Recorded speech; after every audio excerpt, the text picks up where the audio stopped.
Hello, Alex here, and in this video I want to show my development shenanigans playing around with Harman Phoenix II when it comes to pushing, pulling, and cross-processing the film. Let's get into it.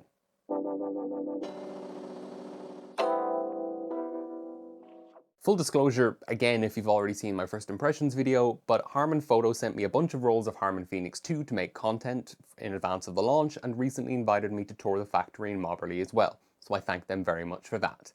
In the past, when I was looking through my Mastering Harman Phoenix series, three things that stood out to me were ECN2 cross-processing, C41 pull processing, and C41 push processing. The first two being excellent, the third being not so good, and I wanted to see how they all fared with the new film. I won't go over the full nitty-gritty details about how each of these alternative processing methods works in this video because I think I did a really good job of explaining them in the Mastering Harman Phoenix videos, but I will break out some of the old graphics and gloss over the essential details just to give you a decent foundation if you're not too familiar with how these methods work. For those interested, here are the details of all the equipment and chemicals used for these tests, so you can pause and have a look if you want. I also have quite a limited amount of film, as much as they do give me quite a few rolls. A lot of it is 120 where I can't do much in terms of test strips. So I had to kind of play around and change my methodology a little bit. You know, normally I would like to do really long test strips with 1/3 stop steps, but I had to do quite narrow ranges with half stop steps and kind of infer a few things here and there. But I think I did a good enough job at this, all things considered. Push processing film is a two-step process that you can do with any type of film, and it starts with underexposing the film in camera and then developing the film for a longer amount of time to ensure you build up appropriate negative density and don't get very thin negs. There's no such thing as pushing in camera or just pushing in development. Those are called underexposing and overdeveloping. I see that all the time where people say they just rated their film at 800 instead of 400 and that's pushing the film. That's not the case.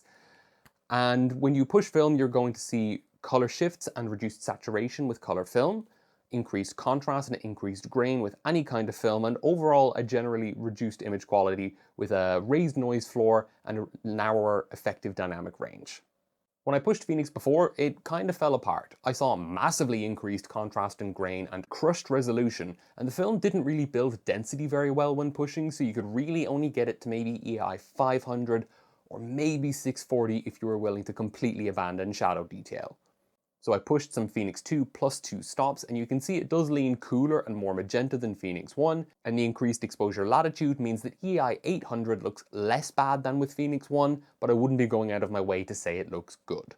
Like before, I think 500 to 640 is all you're realistically going to get out of this emulsion with a plus 2 stop push. And I have to say though, the EI 400 shot holds up surprisingly well in the grain department compared to Phoenix 1, but it really does fall apart quite quickly as you expose closer to 800. Though arguably Phoenix 2 does look better at 400 pushed plus 2 than Phoenix 1 does at box speed. Although some of the sample images where the subject is brightly lit look pretty okay, overall pushing doesn't really hold up well at all. The images are extremely blue from the underexposure and the shadows basically don't exist at all.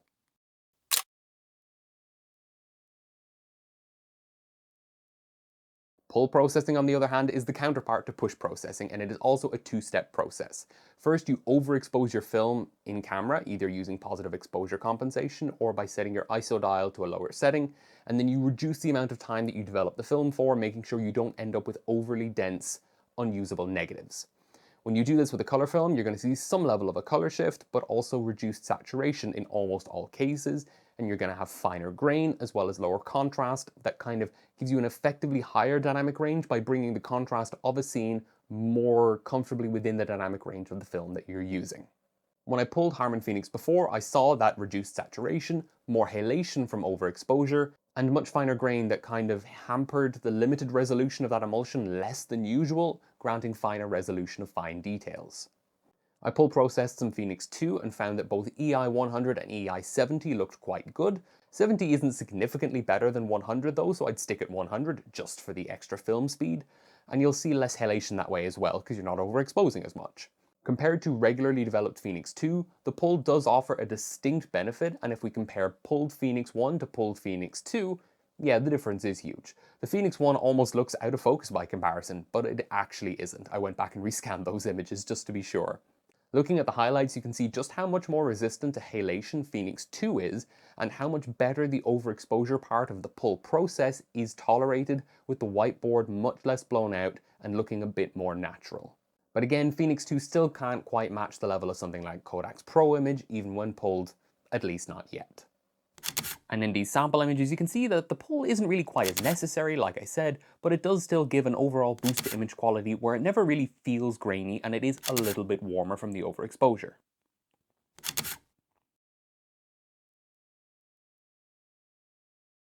The only other color development process available right now is the ECN2 color negative process for cinema film, so the Kodak Vision 3 lineup. There are other subtle differences between the processes, but the crux of it is that the ECN2 process uses color developing agent 3 as the color developing component, and the C41 process uses the newer, more contemporary color developing agent 4.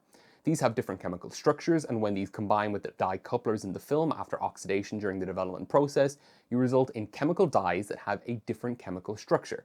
And this results in differences in their absorption patterns, which typically result in quite a strong color cast when you cross-process ECN2 film in the C41 process, or vice versa, as in this case here.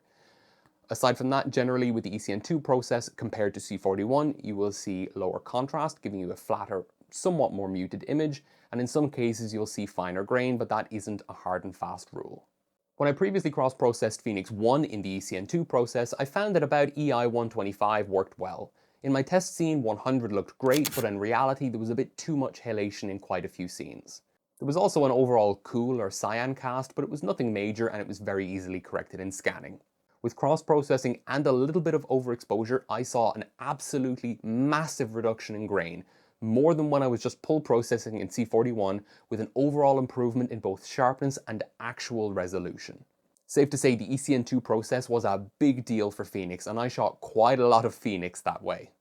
I developed some Phoenix 2 in the ECN2 process and found that around EI 140 or 125 would work nicely. EI 100 is a little bit on the spicy side when it comes to halation. The images come out very warm and pinkish with a ton of red in the image, though that is fixed relatively easily in post with some playing around with the red curves. Comparing Phoenix 1 to Phoenix 2, both developed normally, then to Phoenix 2 cross-processed, there is again a huge drop in the amount of grain in the cross-processed image, particularly in the shadows. I can't say I see a massive difference in the contrast though, but resolution is also improved once again. So this is clearly another Phoenix emulsion that is very well suited for ECN2 processing, and frankly it actually holds up quite well against Pro Image, all things considered. Inarguably the best comparison between these two emulsions yet. For fun, just to wrap it up, here's Phoenix 1 developed in the standard C41 process, and then here's ECN2 cross-processed Phoenix 2. And yeah, the difference is just absolutely catastrophic. You'd be hard-pressed to say that these two films are related. These cross-process sample images do have a bit of a look to them in some cases, but most of the time they actually look surprisingly normal, at least in the real world.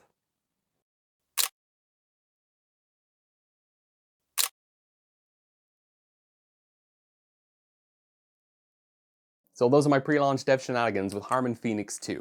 This video was quite a bit shorter because I didn't want to dive into the theory too much, having explained it all quite well before, though if there is demand I can make a dedicated video about how those different processes work at some point down the line.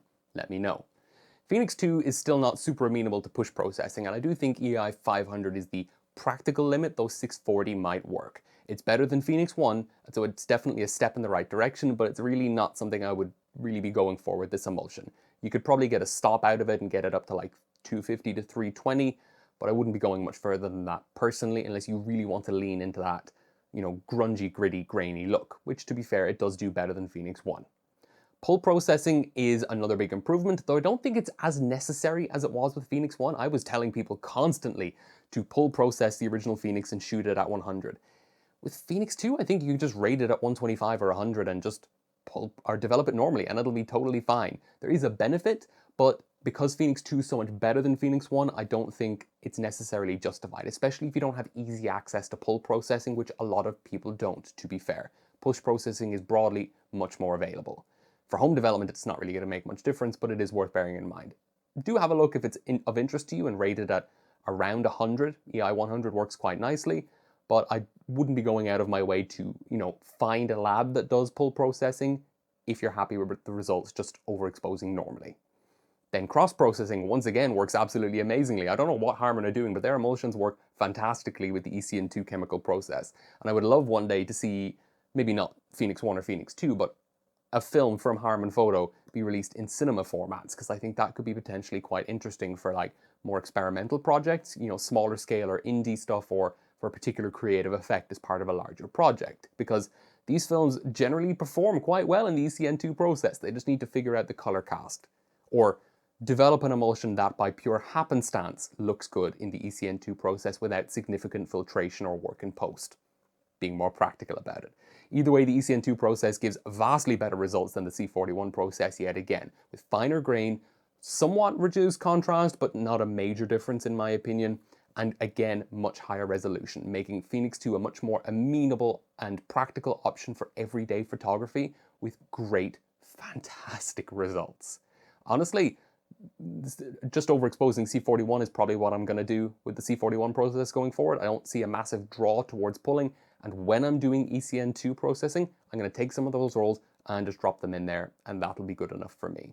Probably going to rate this film at around EI 125 no matter what I do, and just pick my process depending on what chemicals I have available at the time and what I kind of feel that I need. So I was limited again by the amount of film and the amount of time that I have at the moment to try and get this done for launch, but I hope you found this video useful. That's all I have to say for today though, so stay safe and bye bye for now. If you don't already, follow me on Instagram at Shaka1277 for new pictures every day. If you liked this video and enjoy what I do on the channel, please consider subscribing or checking out my Patreon, where the tiers start at just €1 per month.